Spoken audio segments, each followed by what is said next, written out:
Boa noite, professora. Boa noite. Boa noite, pessoal. O pessoal está chegando, está acessando aí. Eu gostaria que todos mantivessem as câmeras ligadas. Alguns informaram aqui que não tem.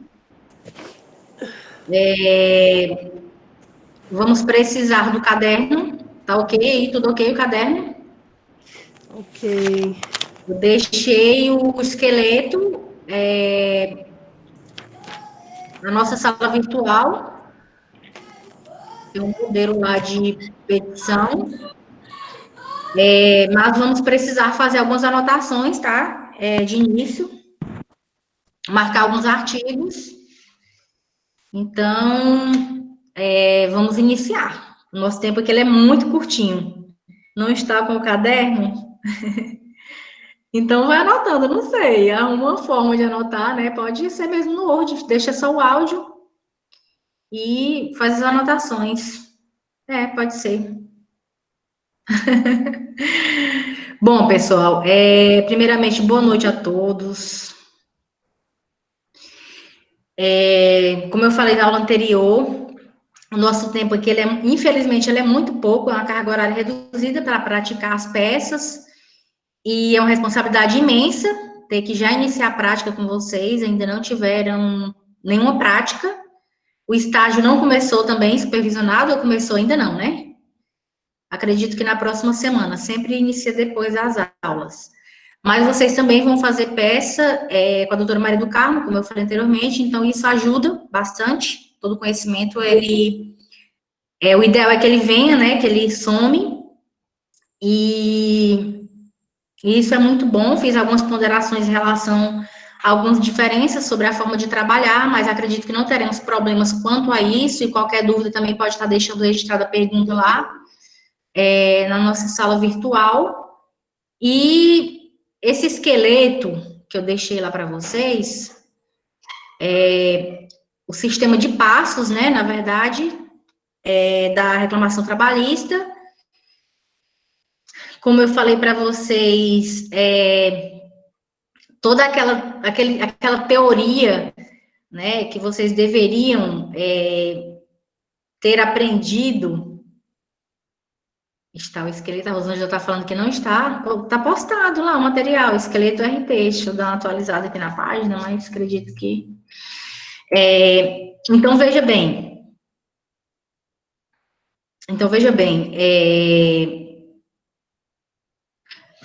Justamente, Guilherme, deixa aberto o esqueleto para vocês conseguirem acompanhar esse sistema de passos aí. Fica bem tranquilo desenvolver a peça com esse sistema de passos.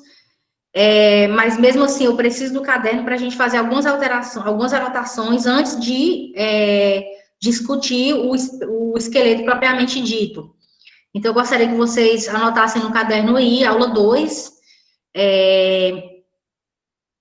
e vamos reciclar alguns artigos que nós vamos precisar usar, tá? Vocês têm alguns artigos memorizados ainda? Da parte 1, lá do terceiro período? No terceiro período tem que ter alguma memória.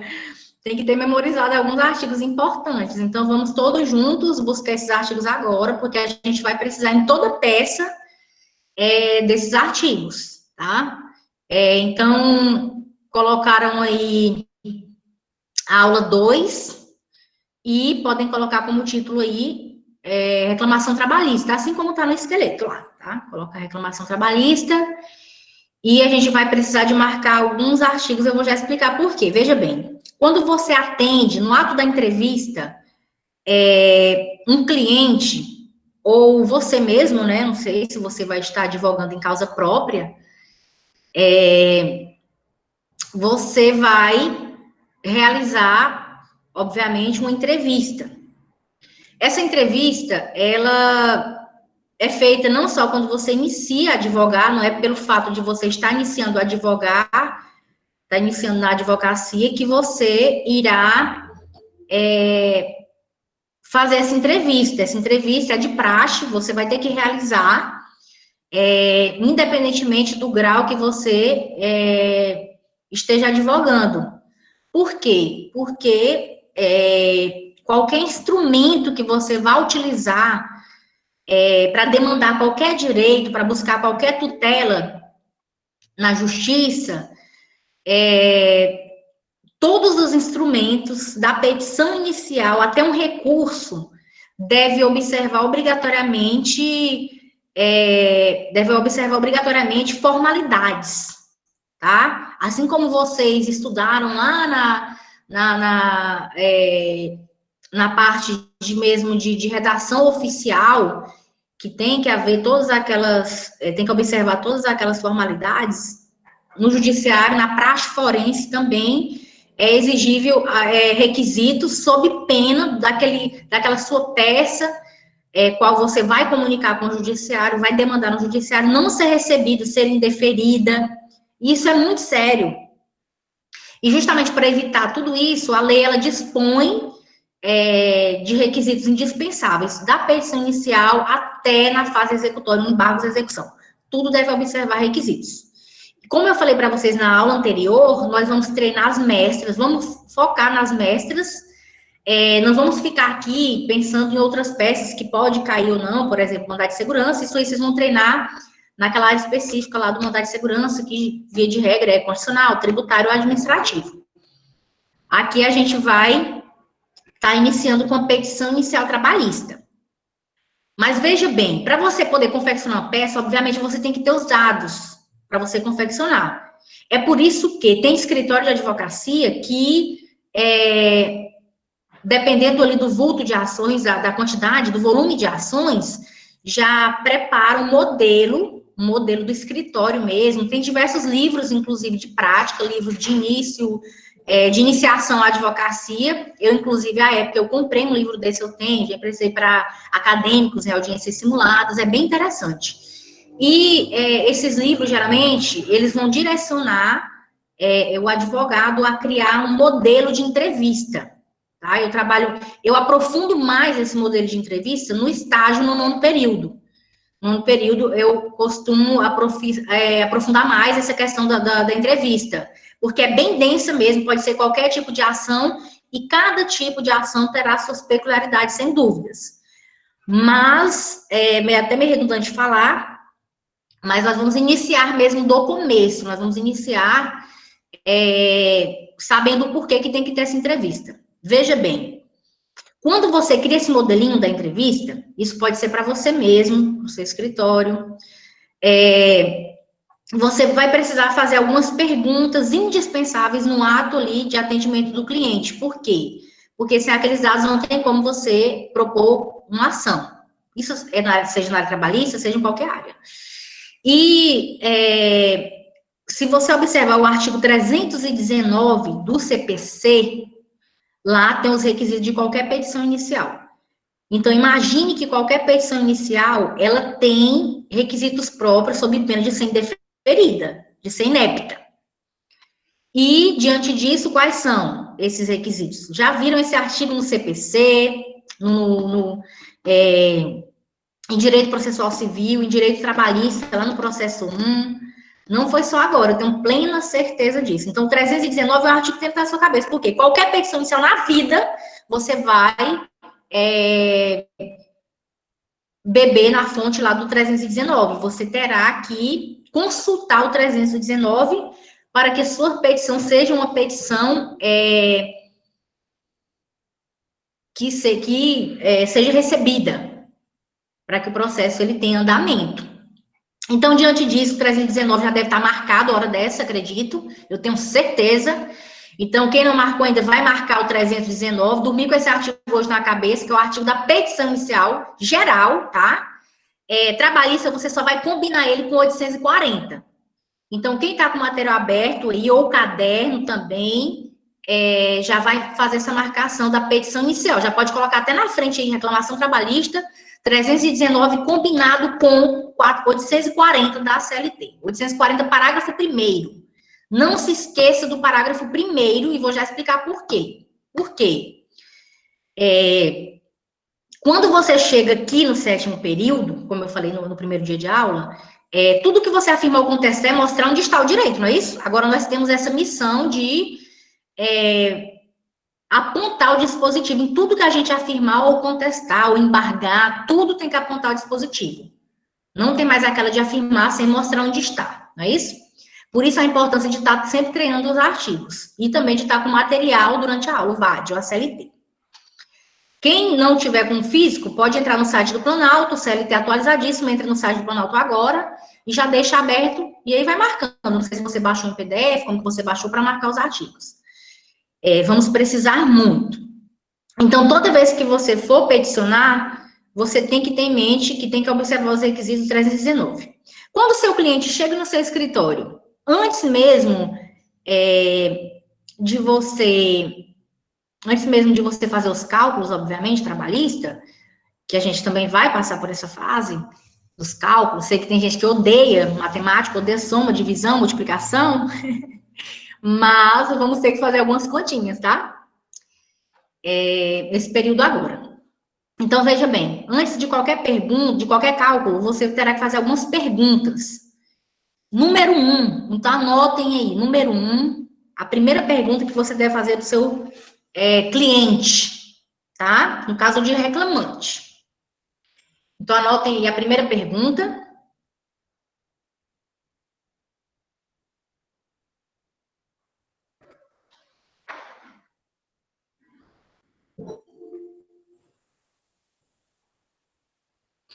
Primeira pergunta. Qual a data que ocorreu a extinção do contrato? Qual a data que ocorreu a extinção do contrato de trabalho? Vamos rápido, gente, que aqui não tem tanto tempo assim. A gente precisa avançar. Vamos lá. Anotaram? Todos conseguiram anotar essa perguntinha aí? Extinção de quê, professora? Do contrato, a extinção do contrato, o fim do contrato. Fim do vínculo empregatício. Quando que acabou, encerrou o contrato? Anotaram a primeira? Antes de responder, eu vou explicar para vocês o porquê dessa pergunta. Como vocês sabem, tudo no direito tem prazo. E todos os prazos estabelecidos em lei são de a matéria de ordem pública, ou seja, as partes não podem inventar um prazo para propor uma ação. Todos esses prazos, eles já vêm prescritos em lei. Vocês concordam comigo? De todas as prescrições na vida que vocês estudaram, Código Civil tem aquele horror lá de prescrição, trabalhista tem sua prescrição, penal, tudo tem prescrição. Não é isso? No direito, temos que observar o que? Os prazos, não é isso? Processuais. E trabalhista não é diferente. Trabalhista, o direito processual, ele estabelece um prazo prescricional. Então, como que você vai deixar para fazer essa pergunta depois, sendo que, de repente, aquela ação pode estar prescrita? Você está perdendo o seu tempo. Então, a primeira pergunta é saber quando que houve a extinção do contrato de trabalho. Quando que acabou? Por quê? Porque você vai fazer aquela contagem daquela prescriçãozinha bienal de 2 anos. Por quê? Porque a Constituição, lá no artigo 7º, inciso 21, e o artigo 11 da CLT, determina que quando o empregado ele sai da empresa, quando há rescisão contratual, ele tem somente 2 anos para propor uma ação trabalhista. Então, é por isso a importância dessa pergunta, para você saber se aquela ação já estará prescrita ou não. Correto? Compreenderam a importância dessa pergunta? E vamos responder com os artigos aí? Então, vocês vão anotar o seguinte. Após a saída da empresa, ou após a extinção, como você preferir, eu prefiro a extinção. O trabalhador terá 2 anos para propor uma ação trabalhista. Terá 2 anos para propor uma ação trabalhista. Aí coloquem aí, vírgula, sob pena de prescrição total, vírgula, sob pena de prescrição total. Aí abra um parêntese para mim na frente de total e coloquem bienal. Fecha o parêntese, vírgula, nos termos, vamos fundamentar isso aí, tem que saber onde está a prescrição, porque se pegar razão para contestar prescrito, tem que apresentar os artigos. Vírgula, nos termos dos artigos 7º, inciso 21, XX, pauzinho, artigo 7º, inciso 21 da CF 88,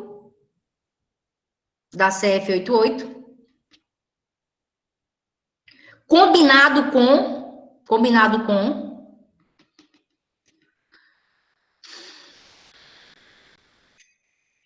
artigo 11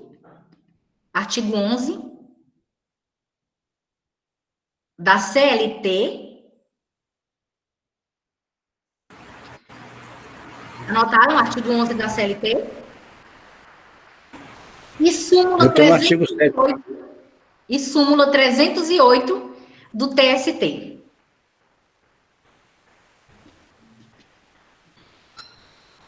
Anotaram os 3 dispositivos? Só a súmula que não, porque tem o microfone de alguém ligado e atrapalhou. Pessoal, desliguem os microfones, por gentileza, tá? A súmula 308, isso, justamente, 308, do TST. Então, assim, falou em prescrição, seja na fase de petição inicial, seja na fase de contestar uma ação, quando você tiver que contestar, seja na fase recursal, seja numa consulta jurídica, antes mesmo de propor uma ação, o prazo que o empregado tem para propor uma ação é de 2 anos, a contar da saída, tá? A contar da extinção do contrato. O contrato acabou hoje, deu a baixa hoje, conta-se 2 anos de prazo para propor uma ação sob pena de prescrição, o quê? Total, perde tudo. A bienal, ela é total, por quê? Porque perde tudo, é diferente da quinquenal, tá? Então, prescreveu totalmente, você vai fundamentar onde? Na Constituição, a Constituição traz esse prazo, trabalhador urbano e rural, CLT traz esse prazo e tem a súmula que reforça. Professora, mas toda vez que eu tiver que montar uma tese jurídica, defender um direito de prescrição, arguir prescrição, levantar a prescrição, eu terei que fundamentar em todos os dispositivos ou basta na Constituição? Tendo em vista que na CLT há a mera repetição do texto da CF/88. Sugestão, que você utilize-se de todas as armas que você tiver. Quanto mais fundamentada a sua tese, melhor. Você nunca sabe como que a banca vai avaliar, vai corrigir, vai atribuir os pontos. Então, se a banca cobrar os 3 dispositivos, você ter colocado os 3, você vai pontuar cheio. Se a banca cobrar os 3 e você não colocou os 3, haverá uma quebra na sua pontuação, na correção, na hora da correção da pergunta, da tese, tá? Então, já deixa montadinha essa tese. Então, quem já fez a prescrição, já está montada a tese, sabe onde buscar na hora de fundamentar a prescrição. Outro detalhe, professora, mas falou prescrição, eu não sei, a senhora falou os artigos, porque a senhora sabe decorar os artigos. Mas e eu que não sei nesse caso, quando eu quiser pesquisar sobre prescrição?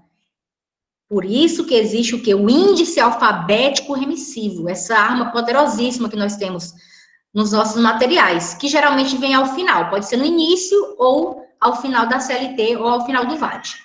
Tá aí a importância de você conhecer o seu material.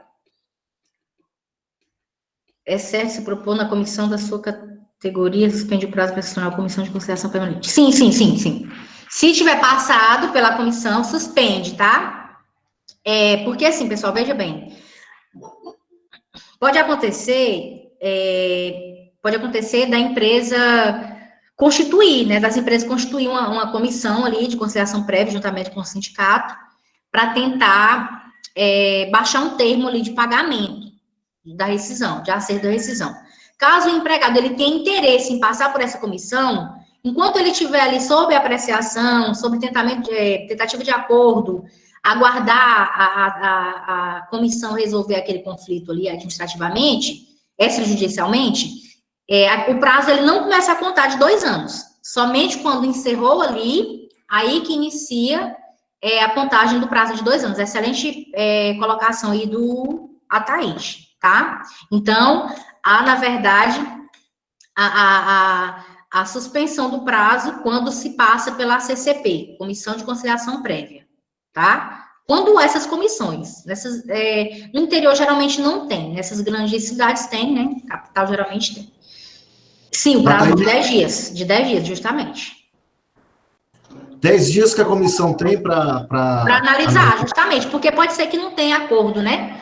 Pode ser que não tenha acordo. Não está havendo acordo, segue o baile e propõe a demanda judicial. Nada impede, tá? E a lei também não obriga, mesmo havendo essa comissão, que o trabalhador passe. Não é obrigatória a passagem pela CCP, tá? É facultativa, não é obrigatória essa passagem. Tem até um ADI nesse sentido, que reconheceu a inconstitucionalidade, que não é obrigatório a passagem.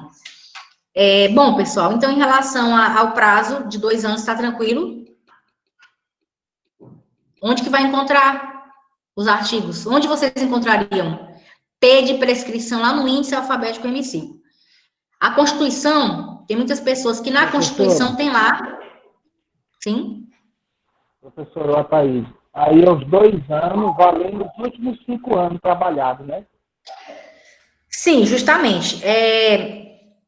Quando você propõe uma demanda trabalhista, sabe-se que a prescrição ela existe não só para a propositura, como também para reclamar direitos que tenham sido lesados durante o contrato. E a partir do momento que se propõe, só irá restabelecer, ter direito a reclamar os últimos 5 anos, tá? Os últimos 5 anos, referente aos últimos 5 anos. Conta para trás, não é isso? Uma contagem retroativa aí de 5 anos, que vai do momento da propositura. Enquanto não protocolar, a prescrição está correndo. Então, é por isso que o trabalhador, ele sai e, se ele tiver trabalhado muitos anos na empresa, ele não pode ficar pensando se ele vai propor ou não a demanda. Porque enquanto ele não protocolar ação, o que vai acontecer com aquele direito dele? Está prescrevendo. Então, se ele sai, por exemplo, saiu em 2015, saiu em 2015, só foi entrar com a ação no finalzinho de 2017, se ele tiver trabalhado 10 anos, por exemplo, ele vai perder aí praticamente 2 anos. Ele vai perder, vai receber só os últimos 3. Porque enquanto ele está esperando, aquele período não foi trabalhado. Então, não tem o que ser reclamado. A prescrição, ela não espera ninguém. Tem que propor a demanda, tá? Aí muita gente fala assim, gente, mas os últimos 5 anos, mas trabalhou 10 anos, é injusto, gente. Não é que a empresa deve 10 anos de direito. Você trabalha 10 anos na empresa, a empresa paga férias em dia, paga 10º, depositou teu FGTS, está na tua conta, não tem o que reclamar, não tem direito lesado dos 10 anos. Vai sacar tudo que tiver na conta. Agora, se não depositou, se tiver direitos para reclamar, é que vai prescrever. Certinho? É assim que funciona. E o que já está na conta, você vai sacar, você saca tudo. Tem 10 anos de FGTS, você vai sacar os 10 anos. Não é que você vai sacar só os últimos 5 anos. Você não pode reclamar anos anteriores aos últimos 5 anos. Aqueles lá estarão todos prescritos. Houve o quê? Um perdão tácito. Você não reclamou, entende-se que você perdoou. É assim que funciona. Restará somente uma obrigação moral. A justiça nada vai poder fazer a favor do trabalhador nesse sentido ou do reclamante. Tá? Então, muitos poderiam me perguntar, professora, mas e a prescrição, a fundamentação da quinquenal? De 5 anos, aquela que diz que o trabalhador só recebe os últimos 5 anos. Onde que está a fundamentação? A fundamentação está nos mesmos artigos. E é isso que eu acho interessante trabalhista. Seja a bienal, seja a quinquenal, a fundamentação está no mesmo lugar.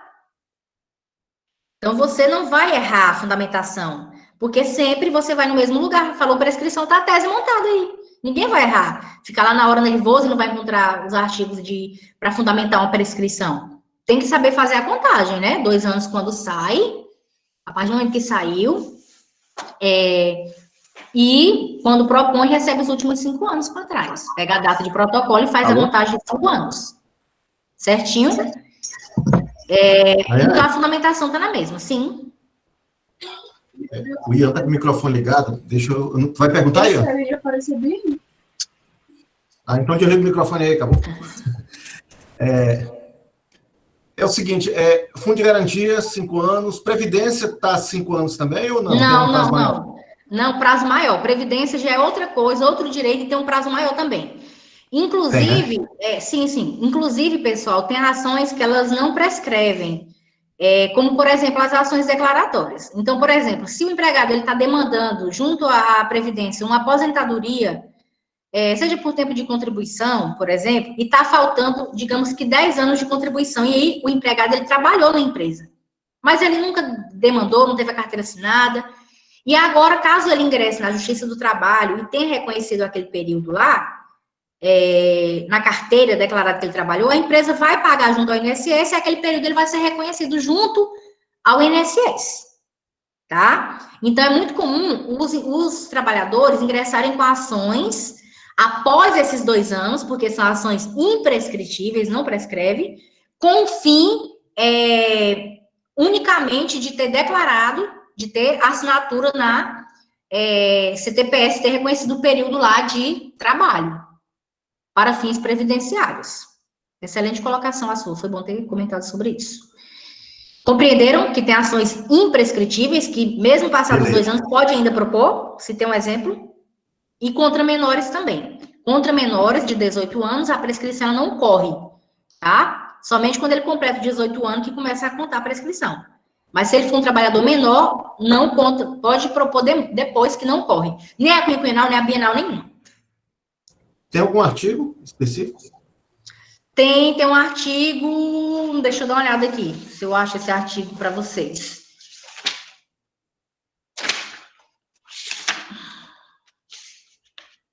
Prescrição do menor. Quer algum? Pessoal, só um minutinho, tá? Procura aí. Então, vamos lá.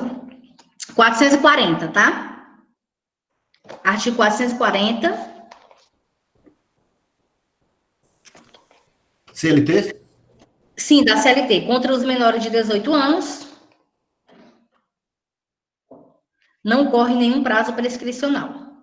Pessoal, só um minutinho, tá? Vou só dar uma pausa aqui de 1 minutinho, só um minuto.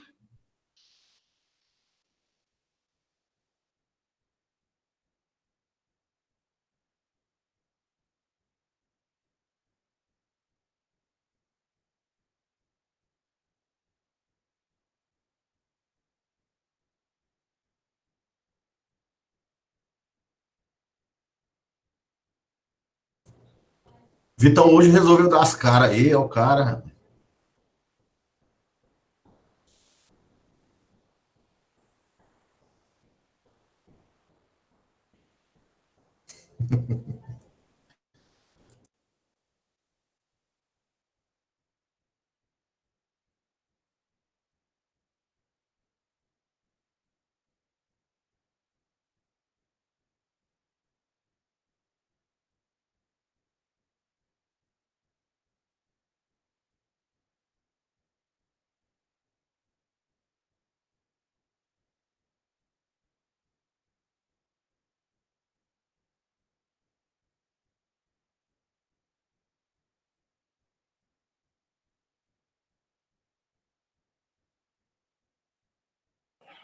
Prontinho, pessoal. Tive que pegar uma chave ali. Então, voltando. Quanto à questão da prescrição, eu gostaria que vocês fizessem uma anotação. Ainda nessa pergunta 1, ressalva aí para mim. Coloca assim, ressalta-se, ponto seguido, tá? Dentro aí dessa primeira perguntinha. Ressalta-se que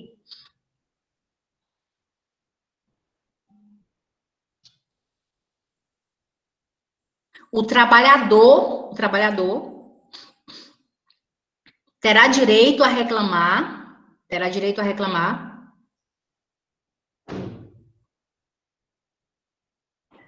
somente os últimos 5 anos,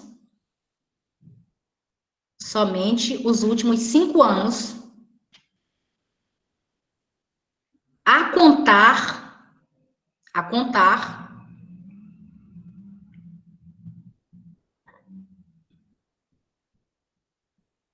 da data de ajuizamento da ação.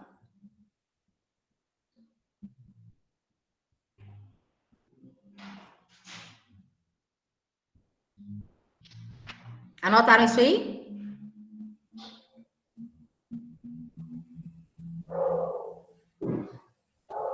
Vírgula, refere-se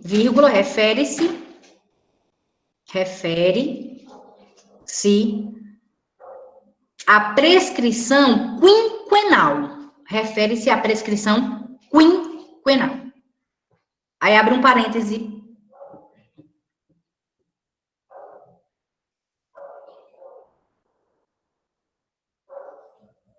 Refere-se à prescrição quinquenal. Abre um parêntese.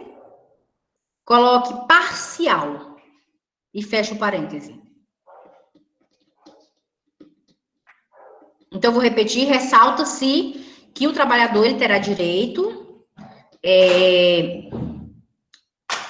somente dos últimos 5 anos anteriores à data de ajuizamento da ação.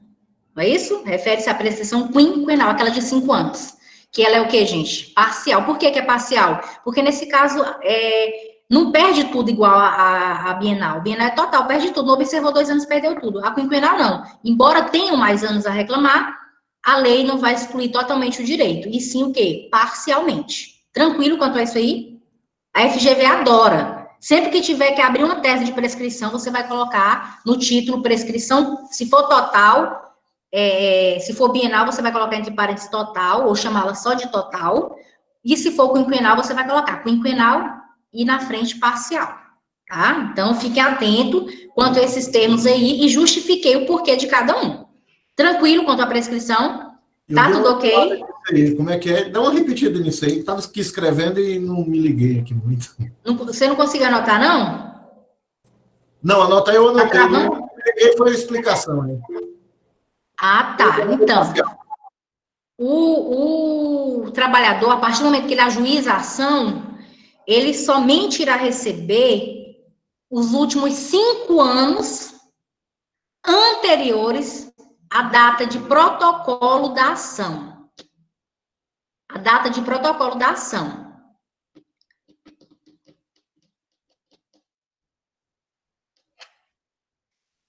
Sobre a prescrição, eu vou colocar um material, um exemplo. Vou colocar um exemplo, vou deixar no material um exemplo sobre a prescrição, porque no outro momento, a gente vai treinar mais, tá? A prescrição. Mas, de antemão, é isso. O trabalhador, a partir do momento que ele propõe a ação, protocolou, conta 5 anos para trás. 5 anos para trás. Ele só vai receber esses últimos 5 anos. Os anteriores a essa data que você encontrar, ele não terá direito. Por quê? Porque estará tudo perdoado. Tá? Tudo prescrito. Perdido. Bom, pessoal, passada essa parte da prescrição, coloquem aí a segunda pergunta. Segunda pergunta. Bora lá. Segunda pergunta. Podemos? Segunda pergunta, coloquem aí.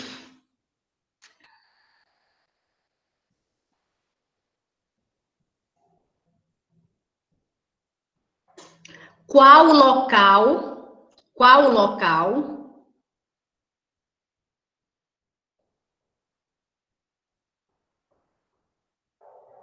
da prestação de serviços?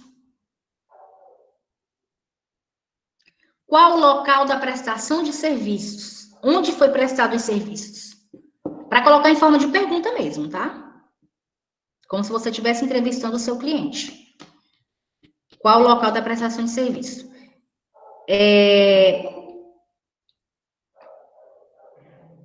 Quem saberia, quem gostaria de participar da aula, e entender, explicar para a gente aqui o porquê dessa pergunta. Por que é importante essa pergunta? É fundamental no ato da entrevista. Por quê? Alguém? Para encontrar a reclamada. Alguém quer responder? Suelen, a Taíde, vamos lá, Gideon, para encontrar? Também, vai ter que Vai encontrar. encontrar reclamado, não? Facilitar na O hora de Ian achar a respondeu aqui CNPJ. corretamente, justamente para sabermos declinar a competência territorial, não é isso? Você já imaginou protocolar uma ação no local incorreto, no local incerto, não é isso? Vai atrasar o seu processo, vai ser suspenso, não é isso? E o juiz ele vai julgar se realmente aquele local é incompetente.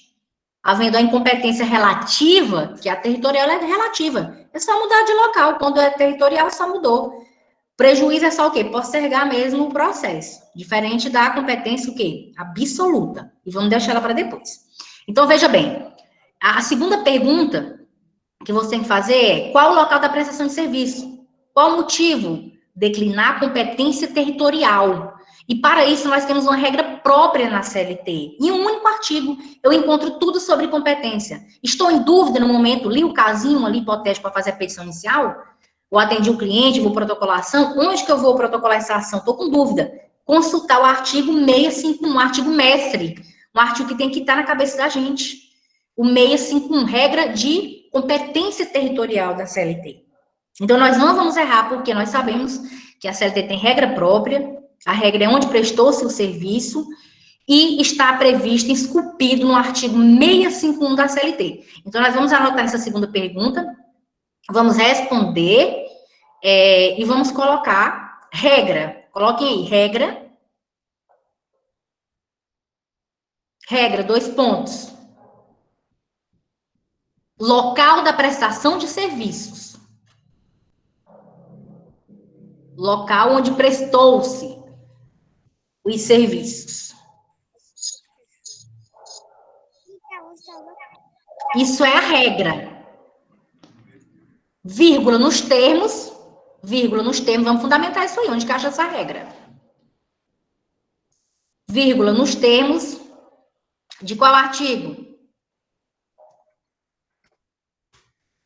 651 caput da CLT. Então, vamos responder isso aí correto, tá?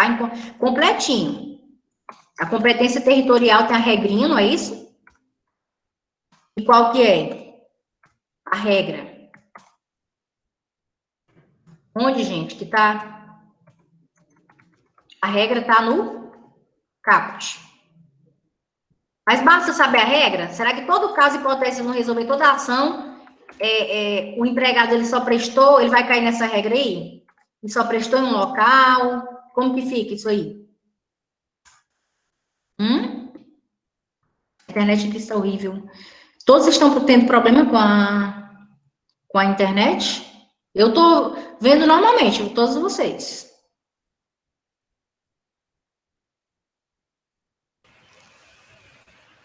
E a exceção, qual que é? Anotaram a regra no caderno? Anotaram? Não conseguiram anotar a regra? Ah, conseguiram? Ótimo. Então, anotem a regra de prestação de serviço e coloca a fundamentação. Tá no caput, a regra tá no caput. É onde trabalhou. Trabalhou em Guaraí, vou propor em Guaraí. Trabalhou em Redenção, é lá que eu vou propor em Redenção. Trabalhou em Palmas, lá que eu vou propor a demanda trabalhista. Mas se porventura o caso vier com uma exceção, falar que o empregado era o quê? Um agente viajante, o empregado de circo, circense, vou propor onde, meu Deus, essa demanda? Nas exceções. Onde que estão as exceções? Nos parágrafos, não é isso? Do 651. Muito tranquilo. O bom é que você encontra tudo num local só, não é igual civil, aquele rolo de prescrição. Então, tá ótimo aí. A exceção encontra-se onde? Nos parágrafos 651. Então, você vai...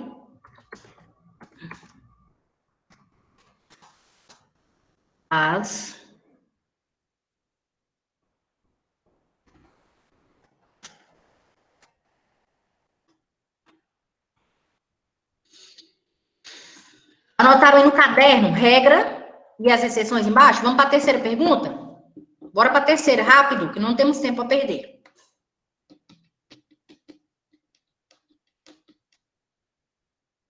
Terceira pergunta que você vai fazer. Tá, já sabe o prazo que ele saiu da empresa, o cliente, sabe o local que ele prestou serviço para declinar a competência correta, territorial, não é isso?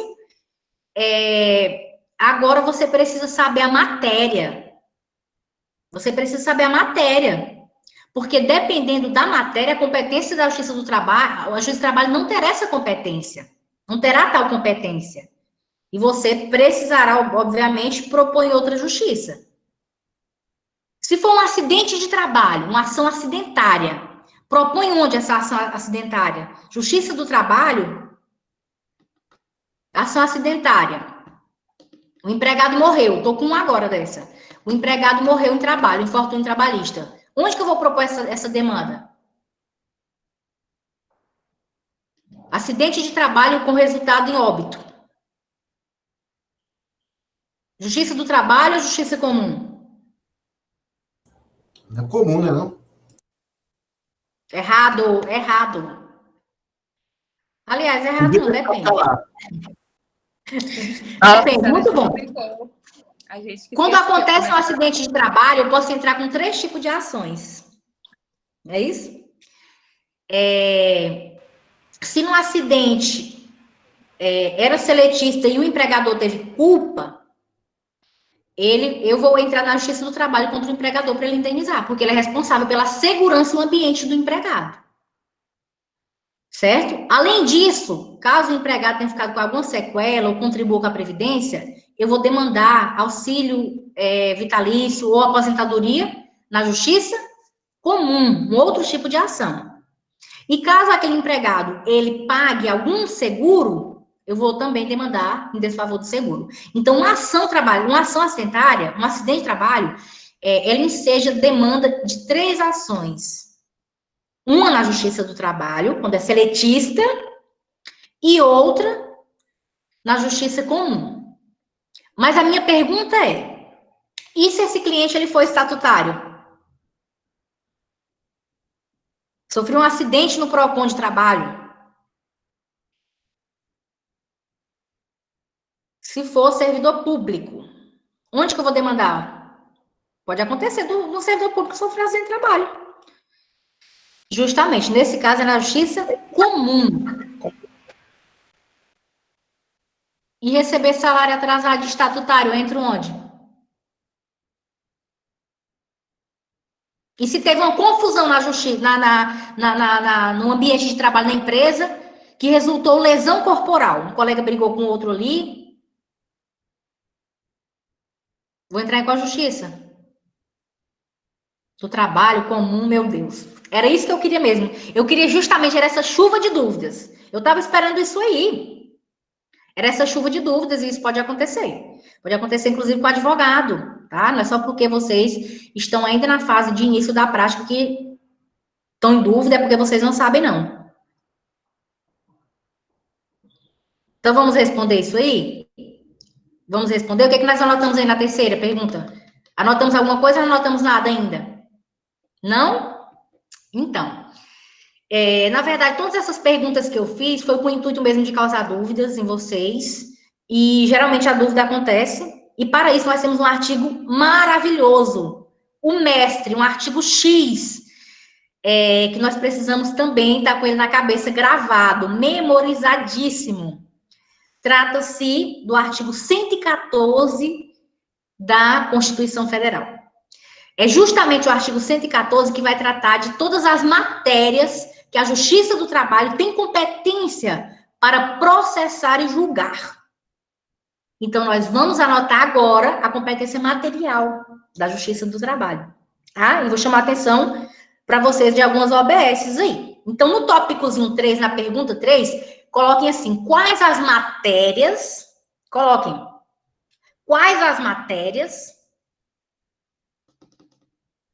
que a Justiça do Trabalho tem competência? Quais as matérias que a Justiça do Trabalho tem competência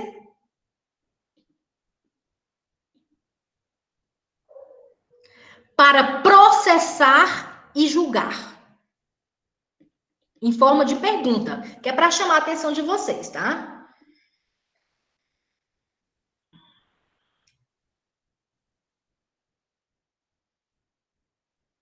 Anotaram aí?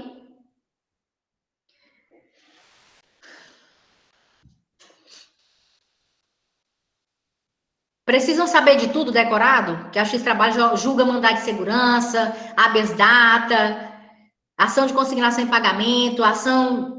Precisa saber de tudo? Não, é por isso que você pode consultar, tá? No dia lá da prova, inclusive, se você tiver em dúvida, você vai poder consultar a CLT ou o VAD. Então, esse artigo é outro que tem que estar anotado no caderno, o 114, que a gente vai responder agora. Lá está justamente todas as matérias que a Justiça do Trabalho tem competência para processar e julgar. Estatutário está fora. Tem um ADI, um ADIM, que declarou inconstitucional qualquer ação que verse sobre o estatutário na Justiça do Trabalho. Então, ações envolvendo estatutário, justiça comum. Ações envolvendo lesão corporal. A Justiça do Trabalho não tem competência penal. Ah, mas foi no ambiente de serviço que eles brigaram, os colegas. Um quebrou o nariz do outro. Vai para a Justiça comum, discutir a lesão corporal. Na Justiça do Trabalho, vai ser resolvido o contrato de trabalho dele. Lesão corporal, justiça comum. Então, a Justiça do Trabalho também não tem competência, o que, gente? Penal. Ação de cliente cobrando advogado, ou advogado cobrando cliente. Não é na Justiça do Trabalho. Justiça comum, essa ação de cobrança. Então, não caiam nessas pegadinhas aí, tá? Tá em dúvida? Vai no artigo 114. Justiça do Trabalho. Posso impetrar um MS na Justiça do Trabalho? Bloqueou o salário, por exemplo, do teu cliente. Bloqueou o salário dele. Salário é o quê? Os vencimentos. Impenhoráveis. Único bem de família, impenhorável. Propõe o quê? Um mandado de segurança. Então, justamente para isso que você tem que saber as matérias que pode propor na Justiça do Trabalho. Porque essa competência material de matéria, que julga e que não julga, ela é absoluta. Ela é absoluta. Não tem como você sanar. Você terá que propor uma nova demanda na Justiça competente. Tá? Não tem como resolver, não. Vai ter que protocolar novamente uma ação na Justiça competente. Se for Justiça comum, Justiça militar, não sei que Justiça que é. Então, vamos anotar na terceira aí? Quais são as matérias? Coloquem assim, estão elencadas ou encontram-se elencadas, arroladas, não sei, no artigo 114 da CF.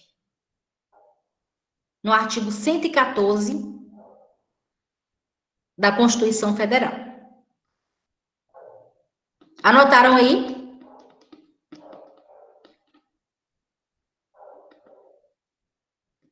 Ótimo, maravilhoso. Então, esse artigo, ele tem que estar marcado na CLT de vocês, tá? Surgiu dúvida, querem anotar aquelas OBS das ADIs? Eu acho interessante. Então, coloquem assim, observações, sabe? Só OBS. OBS, urgente. Coloquem aí para a gente ganhar tempo. JT, Justiça do Trabalho. Coloquem, JT. Não tem competência penal. Coloquem. JT não tem competência penal, coloca um não bem grande, não tem competência penal. Anotaram? Segunda observação. Não julga ações envolvendo estatutários. Não julga ações envolvendo estatutários.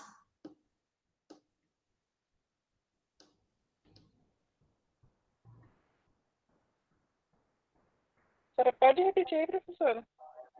Posso sim. A Justiça do Trabalho não tem competência penal e a Justiça do Trabalho também não tem competência para processar e julgar ações que envolvam o quê? Estatutários. Anotaram isso aí? Maravilhoso. Pois bem, continuando, é importante também nós relembrarmos sobre a questão das capacidades. Vocês lembram que na Justiça do Trabalho não necessariamente há necessidade de um advogado? Que é o Instituto do Juiz Postulante? Então, pode, independentemente do valor da causa, que é diferente da justiça comum, não é isso? Justiça comum tem um limite de quê? De valor para você saber se pode ir no juizado de pequenas causas ou não, certo? Justiça do trabalho, independentemente do valor da causa, as partes, isso serve para empregado e para empregador, querendo, podem propor uma ação trabalhista e acompanhá-las até um certo limite, súmula 425 do TST, sem a constituição de um advogado. Como que é chamado esse instituto? Jus postulante, a parte ela pode postular sem a constituição de um advogado. Somente não vai poder protocolar nenhum recurso no TST, não se chega ao TST sem recurso, sem advogado, não é isso? E também aquelas demandas que forem para propor ação rescisória, mandados de segurança e ação cautelar. Nenhuma tem como você demandar sem constituir um advogado. Isso é o limite do juiz postulante. A CLT, artigo lá, né, antigo, diz o quê? Que as partes querendo pode entrar com a ação e acompanhá-las até o final. Aí veio a súmula do TST e disse, não pode. Nem um recurso para o TST e nem aquelas ações rescisória, mandado de segurança ou ação cautelar. Certinho? Onde que está dispondo isso, professora? É a súmula 425. Mas não anotem ainda.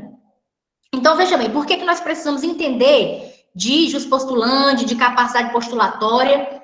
Porque você tem que saber se o seu cliente ele é capaz, até mesmo para poder outorgar poderes a você, advogado. Como que você vai qualificar um cliente menor? Você vai ter que citar todos os dados do representante legal dele. Não vai não, gente? Já fizeram uma procuração na vida de vocês, na vida acadêmica de vocês?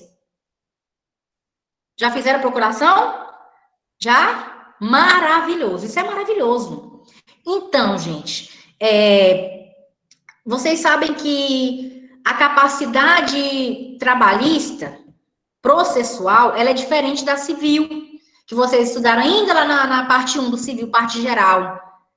A pessoa natural, personalidade, Lembra que vocês estudaram tudo aquilo? Então, trabalhista, qual que é a idade para se propor uma ação trabalhista?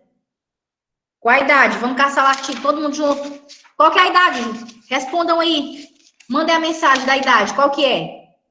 Que idade você pode entrar com a ação trabalhista? Bora, gente. Que idade que é?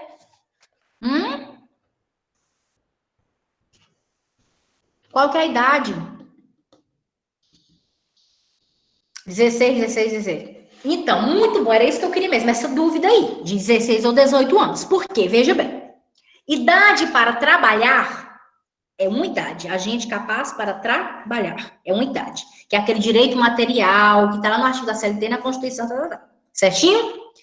Agora, idade para demandar judicialmente já é outra idade, tá? Embora o trabalhador ele possa trabalhar a partir dos 14, a partir dos 16, não é isso? Que a gente sabe que pode trabalhar, tá na Constituição. Quando ele vai demandar na justiça, ele tem que ter o quê? Que idade? 18 anos. Então, tem que ter 18 anos completo para poder demandar na Justiça do Trabalho. E se for menor, professora, de 18 anos? Tem que ser o quê, gente?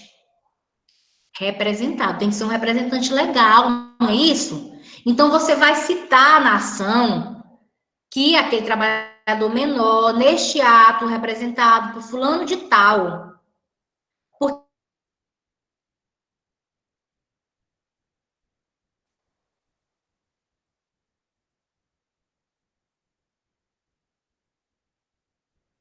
Você vai fazer para o seu cliente justamente quanto a idade, não é isso? Quanto a capacidade, para você saber entender da capacidade processual dele. Então, vamos anotar aí, para saber se vai precisar de pegar uma procuração. Perdemos alguns 20 segundos. Travou, meu Deus, não tem problema, a gente vai voltar. Então, vamos anotar no tópico 4, é isso? Bora, gente, é o tópico 4? Isso. Então, anotem aí. Qual a idade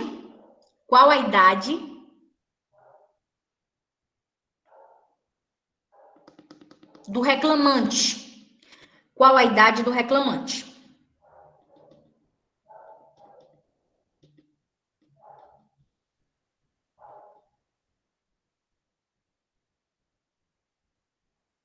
Vamos responder isso aí?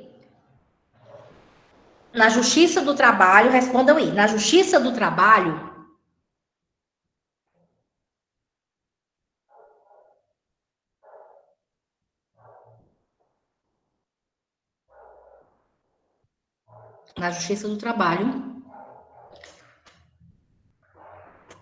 o reclamante, na Justiça do Trabalho, o reclamante deve contar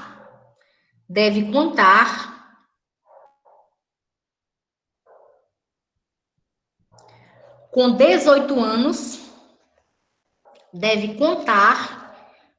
18 anos,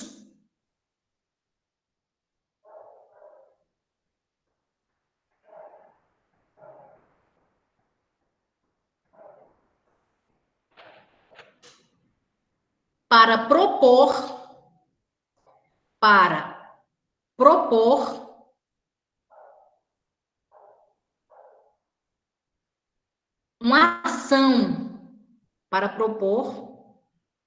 uma ação.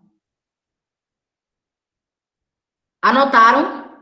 Muita gente reclamando que a internet está caindo, gente.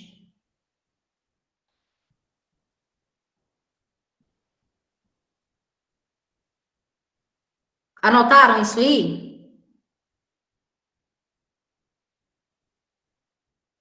Complicado demais. Essa questão da internet já... Isso mesmo. Anotaram aí?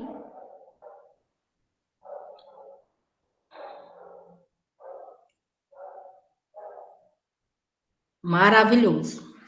Tá?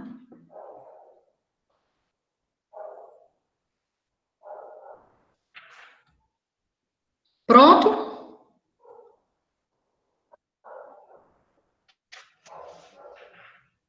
Anotaram o artigo?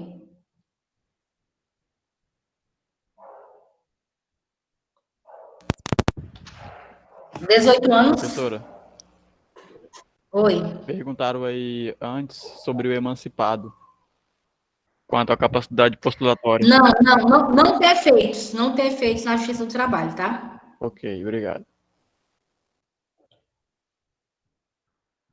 Pessoal, artigo, anotem para mim o 402, tá? Anotem para mim o 402. Anotem também 402 da prescrição lá do menor, vocês anotaram também um artigo muito importante. Anotem o 793. Combina o 402, que é a idade para trabalhar, né? 402, combinado com 793, tá?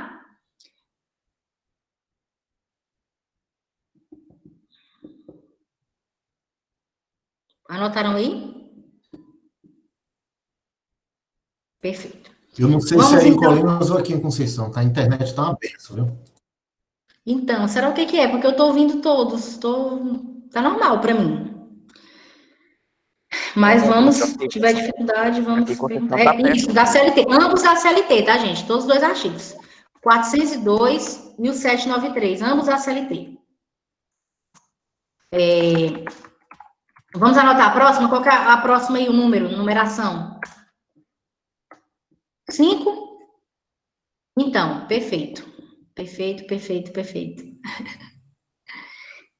Gente, por que é importante também vocês fazerem essa pergunta para o seu cliente? É porque, assim, existe algumas situações onde o menor, ele mora com algum parente, qual nem a guarda tem nem a guarda, ou nem um documento, né, onde o represente legalmente, e simplesmente se você entrar com a demanda dessa, só citando, fulano de tal, neste ato representado por sua avó, tá, mas por que a avó, que está sendo a representante legal nessa ação trabalhista?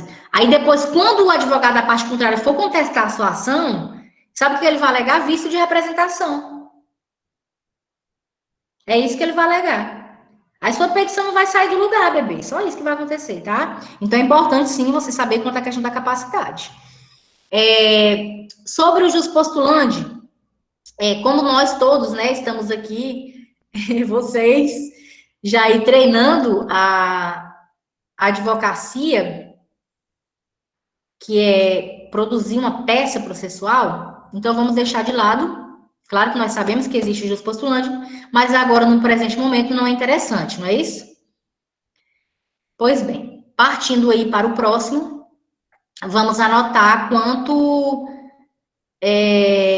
a questão dos ritos processuais. 6, é a 6, é? É a 5? Então, vamos anotar. 5. Então, anotem assim para mim. Quais os ritos e valores da Justiça do Trabalho? Quais os ritos e valores da Justiça do Trabalho?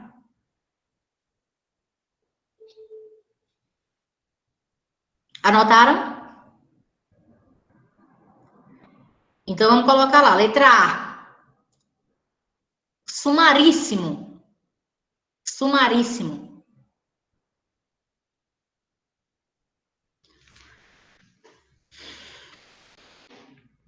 Sumaríssimo.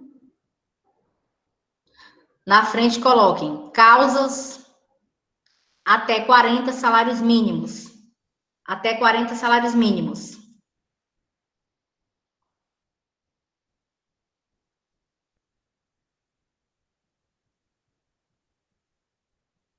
Fez os cálculos e o valor dos seus cálculos foi até 40 salários mínimos, você terá que escolher o rito sumaríssimo. Lembrando que a escolha desse rito é importante e deve ser feita no momento que você protocola a ação, que você faz. Por que é importante? Porque é de acordo com esse rito que o seu processo ele vai ser processado. Exemplo, se for sumaríssimo, o número de testemunhas que você vai poder pedir, vai poder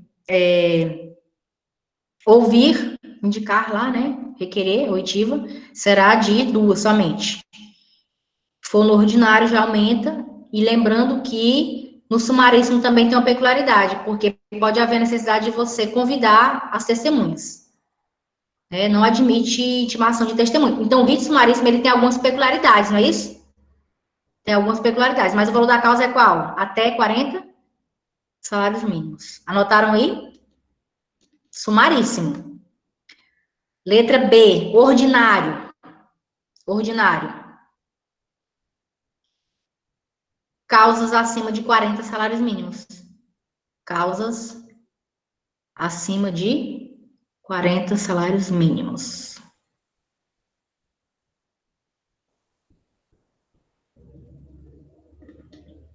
Tão bom, né, gente, essa matéria de ritos? Será que lembram ainda de alguma coisa que a gente estudou? Acho que essa matéria eu que trabalhei com vocês. Anotaram aí? Então, veja bem. Eu só chamo a atenção de vocês quanto à questão do rito sumaríssimo, porque o perigo mora aí. Tá? O perigo mora aí. Não necessariamente deve se limitar, restringir a questão do valor. O rito sumaríssimo, ele tem algumas peculiaridades, muitas, na verdade. É uma frescura esse rito. Eu, particularmente, fujo dele. Se envolver a administração pública, digamos que o seu cliente ele trabalhou para uma terceirizada da prefeitura ou terceirizada do Estado, você vai, obviamente, colocar no polo passivo tanto aquela empresa terceirizada quanto a administração pública. Afinal, a administração pública, caso seja comprovado a culpa, não é isso? Que agiu com culpa, não vigiou, a culpa em vigilando, não vigiou ali a execução do contrato trabalhista, ela vai responder também. Então, nesse caso, sempre que envolver administração pública, obviamente, for uma terceirização, você vai colocar. E a administração pública, no rito sumaríssimo, não cabe. Então, se tiver, por exemplo, prefeitura, estado, você não vai utilizar desse rito sumaríssimo, ainda que o valor da causa seja abaixo de 40 salários mínimos. Então, tá ok quanto isso aí, só para não cair nessa pegadinha, se no meu caso que eu trouxe para vocês, tiver prefeitura, envolvendo prefeitura, tiver envolvendo estado. Tranquilo quanto a isso? Número 6. Daiane, uma dúvida. Não Nesse pode, caso não pode, até muito bem. Órgão público não pode ser levado à justiça do trabalho, não é isso? Órgão público não pode o quê? Ser levado na justiça do trabalho, é Pode, isso? pode. Só vai mudar o rito. Só vai mudar o rito. Eu fiz confusão aqui com funcionário público. Ah, tá. Tá, beleza. Tá ok. Então, vamos lá? Então, vamos lá. Competência territorial, material, não é isso que nós anotamos? Aí, agora, no tópico 6, anotem aí para mim. No 6, tópico 6. Anotem.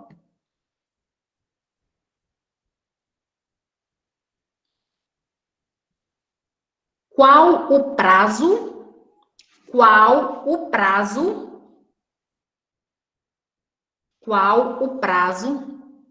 para pagar as verbas rescisórias do empregado? Qual o prazo para pagar as verbas rescisórias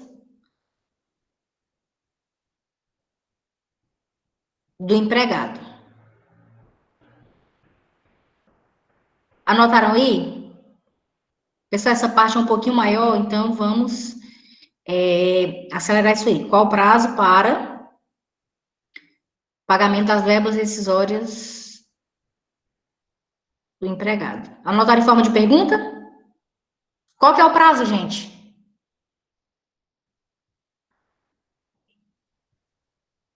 Qual que é o prazo para pagar?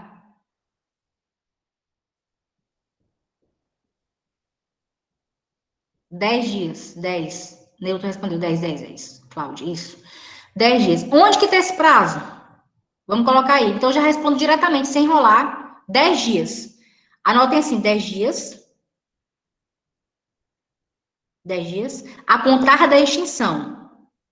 10 dias a contar da extinção, vírgula, sob pena. Aí vamos fundamentar no artigo. Tá? 10 dias, vírgula, sob pena.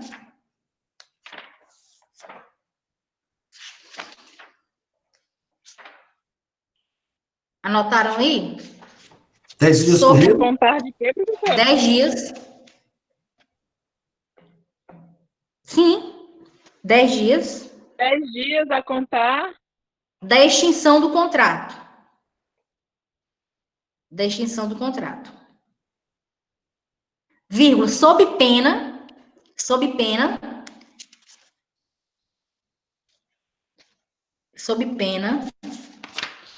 da empresa,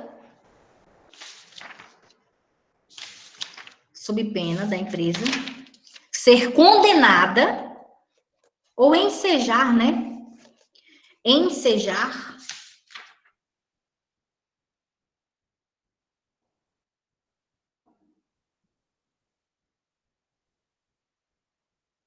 anotaram?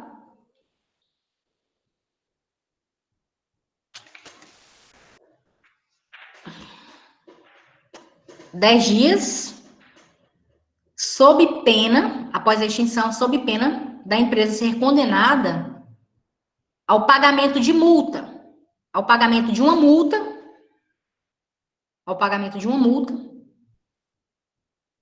equivalente ao pagamento de uma multa equivalente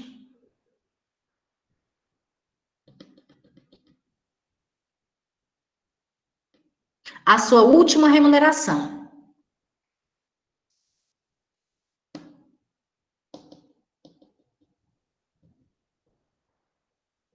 É a famosa multa do 477.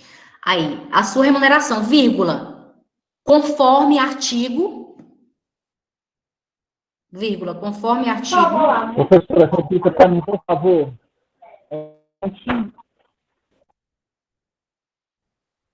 Oi. Calma aí, gente, vamos voltar aqui, o que está acontecendo? Sim? Anotaram aí? Equivalente. Professora, eu parei no pagamento de multa. Sim, pagamento de uma multa equivalente à última remuneração. Vírgula, conforme artigo 477, artigo 477, parágrafo 6º da CLT.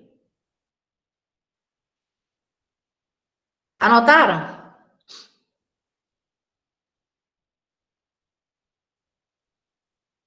Maravilhoso, maravilhoso. O bom desse artigo é porque quando fala multa do 477, ela se fundamenta no próprio artigo. Então, isso é maravilhoso. Toda vez que você lê o caso e o casinho disse que a empresa pagou as verbas rescisórias após os 10 dias, ou tem as datas para você fazer a contagem, então você já vai pedir a multa do 477.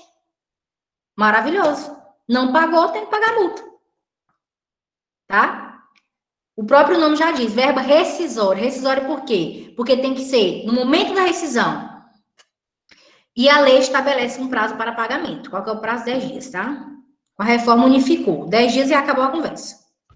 Extinguiu o contrato em 10 dias para liberar tudo. Liberar guia, liberar chave, pagar Professora, tudo. Fazer tudo. essa multa ela é em favor do empregado? Sim, em favor do empregado, justamente. Diferentemente de outras multas, por exemplo, como não registro no livro de empregado e também aquelas multas que tem nas convenções coletivas. E lembrando também, se a sua pergunta foi excelente, a Glebson foi que perguntou? Acredito que sim. Foi eu. Gente, essa internet travou geral. Travou. Gente, tá travando tudo, hein? Estão me ouvindo? Eu estou te ouvindo, tranquilo. Então, ótimo. Veja bem, a CLT no 477 diz que se não pagar em 10 dias, paga uma multa. Correto? Além do que está previsto na CLT, se o sindicato, na convenção coletiva dele, daquela categoria, do comércio, por exemplo, comércio do Tocantins, né, das cidades aqui do Tocantins, aprovar que vai pagar uma multa por atraso de rescisão também, a empresa ela vai ter que pagar, além daquela multa prevista na CLT, terá que pagar também a multa prevista na convenção coletiva. Vocês sabiam disso?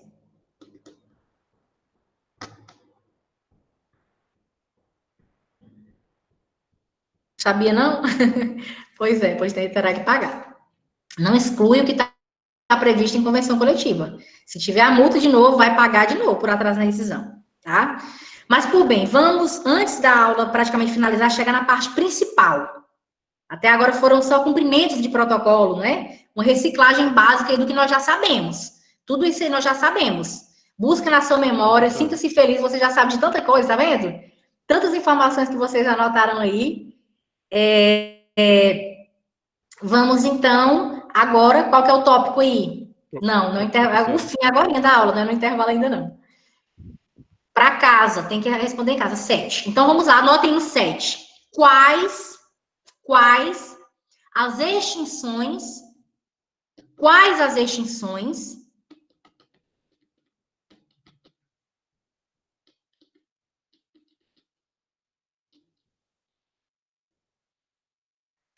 do contrato de trabalho?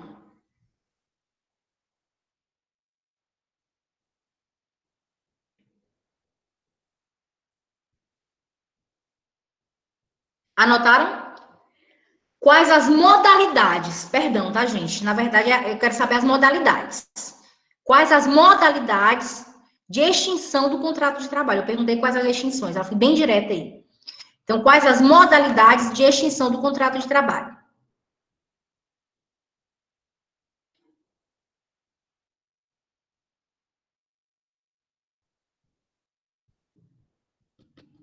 Anotaram aí? Então, vamos aí. Letra A. Letra A. Extinção sem justa causa. Anota. Extinção sem justa causa.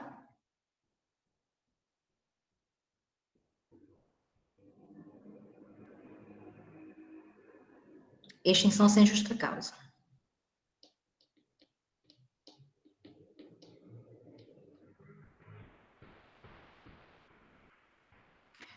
Coloquem na frente. Pode ocorrer,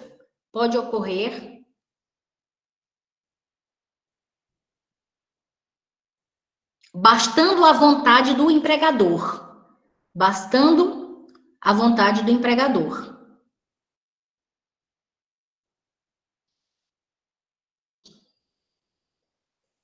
Professora, repete, por favor. Sem justa causa, a primeira. Extinção sem justa causa. Aí você vai colocar 2 pontos na frente. Bastando, basta, né? Esse gerúndio a gente tem mania de ficar falando de forma bem coloquial. Isso. Pode ocorrer bastante à vontade do empregador, justamente. O empregador não quer mais, ele dispensa. Certo? Letra B. Salvo os estáveis, né, gente? Coloca uma vírgula aí para mim. Salvo os estáveis. Então, vamos voltar lá. Salvo os estáveis. Vírgula, salvo os estáveis. Quem são esses estáveis? Sim, não há ainda. Quem são esses estáveis? Abre um parêntese e vamos colocar. Gestante, dentro do parêntese, na frente de estáveis. Gestante, vírgula, dirigente sindical e vírgula, acidente de trabalho. Acidentado, né? Que é só para acidente de trabalho. Fecha o parêntese.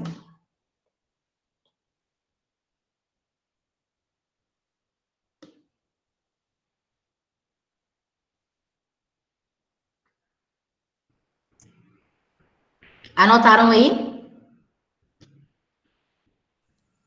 Professora Daiane, Oi? a outra aula que já vai começar já, a professora já mandou o link.